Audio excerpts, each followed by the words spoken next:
Assalamualaikum warahmatullahi wabarakatuh. Innal hamdalillah nahmaduhu wa nasta'inu wa nastaghfiruh wa na'udzu billahi min syururi anfusina wa min sayyiati a'malina.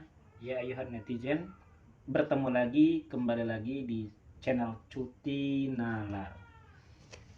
Kesempatan ini ada sebuah video, ya sudah lama sih meski yang lain sudah membahas ya. Video ini dari Mufti Mesir, Syekh Ali Jum'ah. Syekh Ali Jum'ah itu Syekh yang sangat saya idolakan, wala beliau yatasilu sanadnya sampai kepada baginda Rasulullah. Beliau itu salah satu keturunan Rasulullah. Perlu dicatat, beliau itu tidak pernah mengaku bahwasanya beliau itu dzurriyyah Kanjeng Nabi.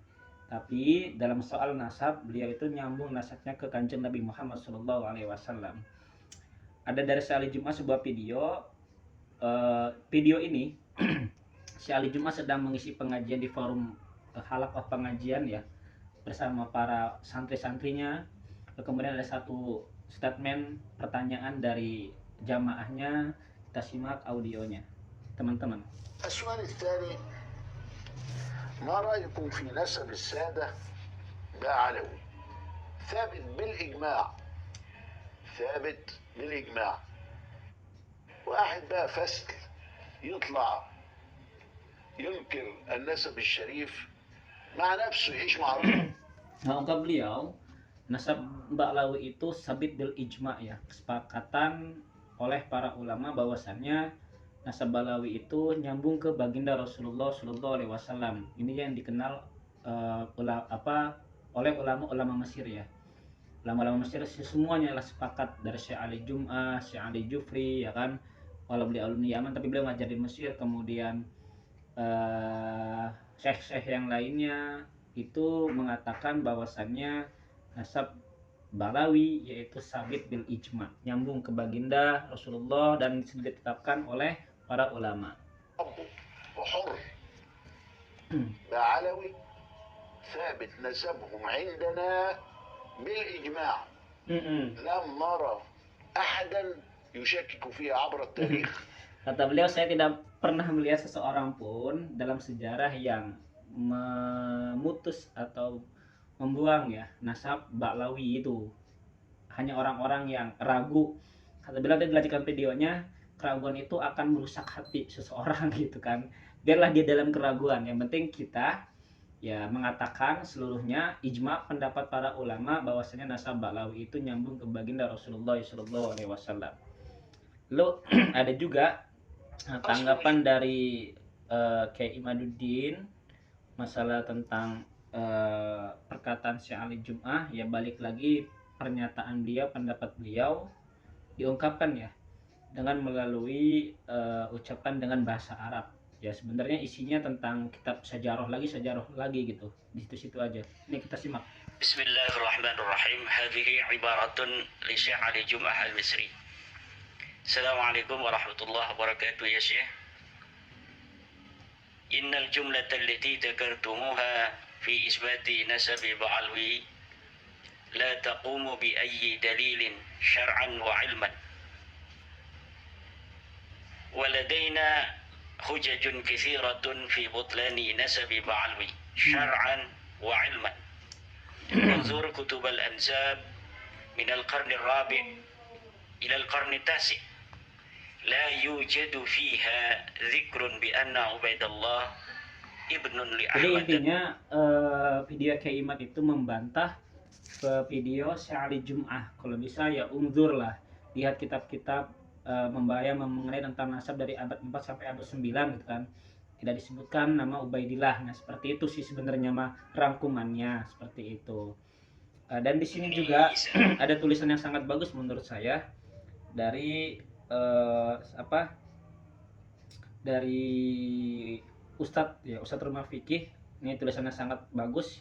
Beliau menulis 8 poin buat Kiai Imad.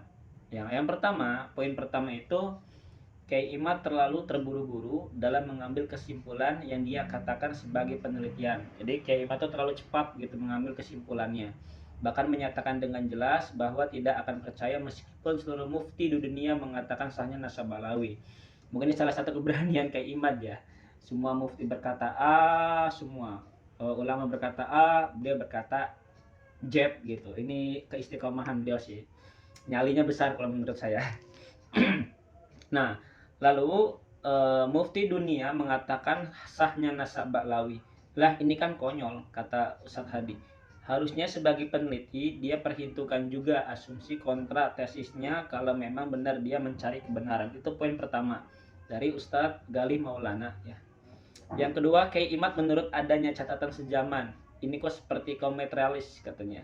Yang segala sesuatu harus ada bukti empiris. Padahal Islam sudah punya epistemologi sendiri dalam falsafah keilmuannya, yakni ilmu tidak hanya diperoleh dari bukti empiris yang dapat diobservasi, tapi juga dari akal rasional, khabar sodik.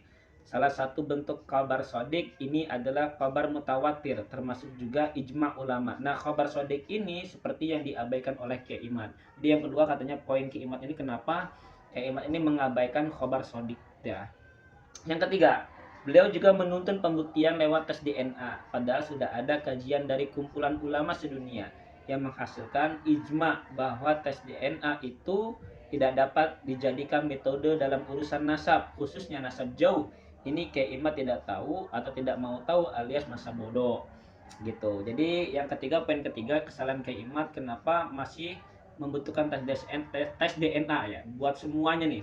Tes DNA itu hanya bisa untuk kalangan yang jauh, kalau untuk yang hanya untuk kalangan yang dekat, tapi kalangan jauh yang tidak bisa itu. Yang keempat, katakanlah tes DNA bisa digunakan, oke, kata Ustadz Galih. Tapi apakah dia terbukti akurat, dapat mengetahui silsilah sampai generasi terdahulu yang jauh? Kalau belum terbukti secara saintifik, ngapain ngotot menggunakan itu? Itu poin yang keempat. Poin yang kelima, beliau juga mencoba dengan kajian sejarah yang katanya tidak ada data berupa catatan sejarah Ubaidillah dalam literasi sejarah yang dia baca. Namun apakah bukti sejarah itu hanya berupa catatan saja? Bukankah benda-benda dan cerita turun-menurun dapat dijadikan sebagai referensi dalam mengetahui sejarah di masa lalu? Apakah Kiai Imad ini sudah melakukan penelitian secara langsung ke lokasi Ubaidillah di Yaman? Nah, ini pertanyaan nih. Apakah Kiai Imad selama ini sudah pergi ke Yaman dan meneliti masalah mengenai Ubaidillah? Tanya sama orang-orang Yaman, tanya sama makam-makam yang di situ, tanya ulama-ulama di situ. Nah, ini sayang sekali Kiai Imad tidak melaksanakan hal yang kelima ini. Selanjutnya, apakah benar tidak ada satupun benda peninggalan keluarga Ba'lawi di sana? Bagaimana orang-orang di sana mengenal Ubaidillah dan keluarga Ba'lawi? Bukankah penduduk satu negeri lebih mengenal sejarah negeri dan tokoh-tokohnya? Kalau contoh gini ya, kayak kita mengenal Soekarno, ya otomatis orang Indonesia itu loh yang lebih tahu tentang masalah Soekarno, kan ada keturunan-keturunannya. Nah, begitu juga ketika kita mau meneliti seseorang, meneliti nasab, kita pergi ke Yaman dahulu, kita teliti semuanya, kita teliti, observasi, lalu kita tanya-tanyakan. Nah, ini yang tidak dilakukan oleh Kiai Imad. Selanjutnya, poin keenam, katakanlah tidak ada catatan nasab, catatan sejarah dan bukti DNA. Tidakkah kita melihat banyaknya ulama besar yang ilmunya bermanfaat bagi umat Islam di seluruh dunia dari keluarga Ba'lawi?